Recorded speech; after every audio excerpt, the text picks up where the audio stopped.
Hey everyone, what's up? It's about 11:28. I've got about 2 hours and 20 minutes before I have to leave for work, or at least around that.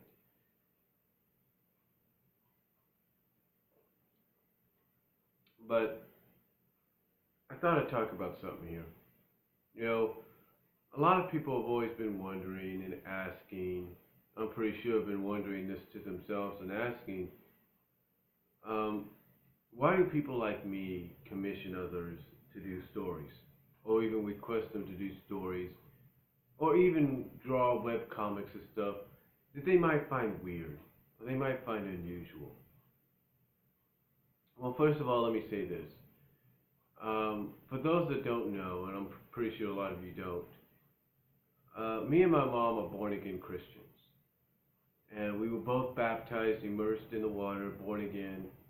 We both believe in the rapture. We know it's coming soon. I mean, you take a look what's going on in the Middle East. You take a look at the unusual weather patterns going on here in the States. And yeah, you pretty much got the signs that, the rapture is going to be happening, and it's going to be happening soon.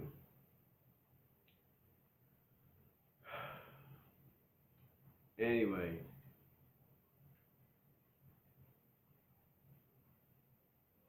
anyway,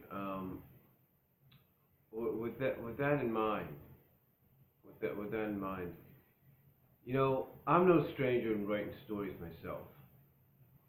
As a matter of fact, if you take a look at my, let's see if I can get it here.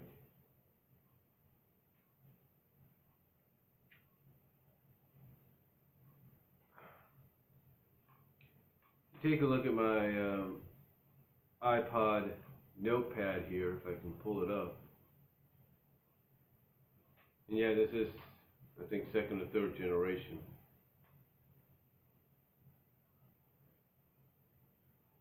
Still works.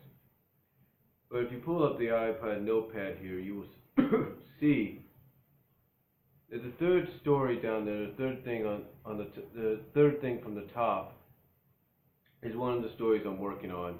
It's sort of like a shoot series inspired by the RF video and shoot interview series, RF video shoot interview series, and it features Sally Acorn.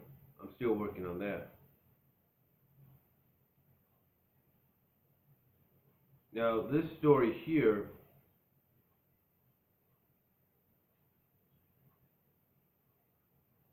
which is entitled Sally and Bunny's Fun and Unusual Night, is one of the stories I've worked on. In fact, I put this into 3 parts. And it's a very mature, very adult, risky kind of story. It basically takes certain elements, if you know what I mean, and I basically incorporate them into there. And then let's see, this one right here coming up, I will show you. The title's right there. This one I've been working on for 571 days in counting. The only problem with me on that one is trying to figure out where to go next. But again, it's not just that either. You see, like I mentioned at the beginning, me and my mom are born again Christians, and my mom's the kind of person that if she sees something that she feels is inappropriate, she's going to call you out on it. I'll give you an example. You see, sort of like the whole Dungeons and Dragons situation a couple weeks ago, which I know my friend Ignacio Hernandez on Facebook had the best intentions, in sending the package that he did, not knowing the whole not knowing or remembering the whole Dungeons and Dragons fiasco from years ago, from years and decades ago. The point is,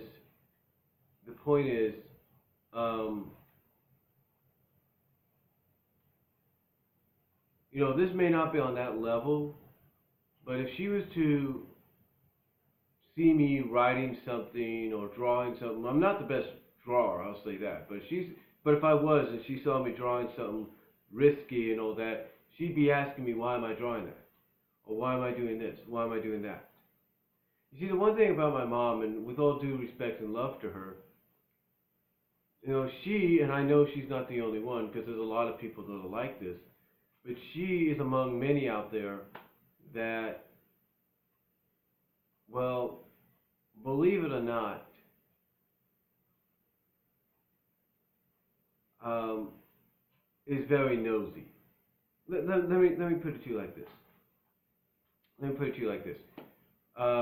Let's say you have to go use the restroom real quickly, and you're typing something on your Kindle, because now the Kindles have those document pages, those Word, Microsoft Word like document apps that you can start typing up stuff and saving it and maybe emailing it and stuff like that. But let's say you're typing something up. Let's say you're typing up a story on your Kindle because you want to pass the time. Okay, fine. But let's say, like I say, you have to go you have to go use the restroom, and you leave your Kindle on. Here's what could happen. My mom is like one of those people that you could leave your Kindle on. It's like, let's pretend this iPad is the Kindle. It's small in comparison, I know. But let's say you leave it on. You could leave it on. She would be the kind of person that, let's say, like I know I sound like I'm repeating myself here. But let's say you have to use the restroom and you got to take care of something real quickly. She's the kind of person that would look down, and let's say you accidentally leave that page you're working on, look down and kind of look at what you're typing, and if she feels like it, she can scroll a little bit to kind of see what you're working on. Or if you're on the web and you're like looking at something like DeviantArt or Furfiniant or whatever, she's the kind of person that would do the same thing. She kind of want to see what that's all about. And if she sees something or reads something that she feels is inappropriate, she'll call you out on it. She'll ask you, why you're writing this, why are you doing this, that's not right, that's not, she would give you basically, and Lord, forgive me for saying this on your day, dear Lord, please forgive me for saying this on your day, but she would give you the whole reverence speech, if you get the drift I'm trying to get, she would give you the whole pastoral reverence speech. In other words, she would act like a pastor, or reverend, or maybe a Joyce Meyer, or a Cleffield Dollar, or whatever. She would, or a John Hagee. She would basically sit you down, or she would look you straight in the eye. She would give you a speech about that. She would. And again, like I said, I know she's not the only one. I know for certain she's not the only one that would do that, and that's a fact. That's a fact. She's not the only one that would do that. I know there's a lot of people watching this right now here on YouTube that are watching it via link on from DeviantArt and Furfiniant that know exactly what I'm talking about. It's just one of those scenarios. So for me, the way this comes into play when it comes to commissioning people is it's them writing the stories. I'm providing the ideas. I'm providing the ideas of what I'd like to see, but it's them writing the stories. It's them I'm either paying through DeviantArt points or currency or actual currency or through friendly requests, if you will, or gifts, if you will, whatever. They're the ones I'm having write the stories. They're the ones I'm saying, hey, can you do this for me? And if it's this much, I'll pay you this much. If it's not this much, and it's just, you want to do it for as a friend, you don't want to charge anything, it's just a request or whatever, I'd appreciate it. So that's why I come out and I commission someone like Grape Athenia.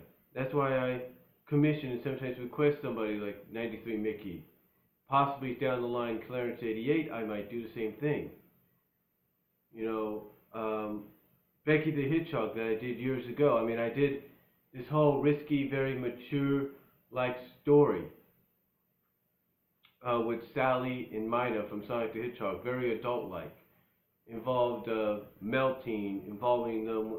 It basically was a story that centered around them using a chaos emerald that allowed them to become like slime-like goo girls. In other words, melt down into puddles, shape shifts, mixed together, stuff like that.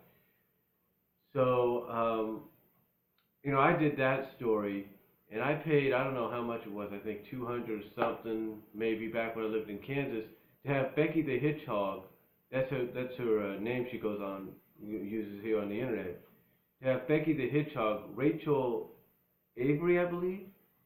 I'm not really sure. Well, not Rachel Avery, but somebody else. It was but basically she goes by the name of Becky the Hedgehog. She goes by the name Becky the Hedgehog here on the internet. You might know who I'm talking about. And she basically, even though she found it a little strange and a little weird, she was okay with doing a webcomic on it for a price. And I paid her the price, because then I was working just like I am now, so I paid her what I needed to pay her. She even added on another page, I think without any charging at all, basically free of charge, because it was a page she forgot to finish. So anyway, she did a webcomic version of the story. And then, just for the heck of it, another user, I think it was a Furfinian, and he's even on DeviantArt, ABR2000, decided, you know what? I'm going to take this to the next level. And he didn't ask me to pay anything. He didn't say anything.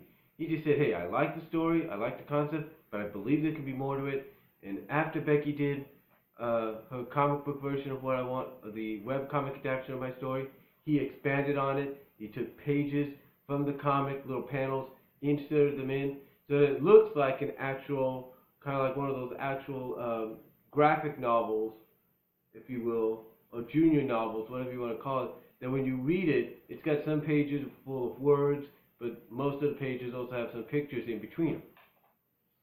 So that was really nice of the guy. That was really nice of ABR 2000. When he went and did this, I really appreciated that, because I didn't see that coming. But again, this was all because this is stuff that, when I was living in Kansas, I really didn't have a problem doing the stories. I mean, I still would commission people,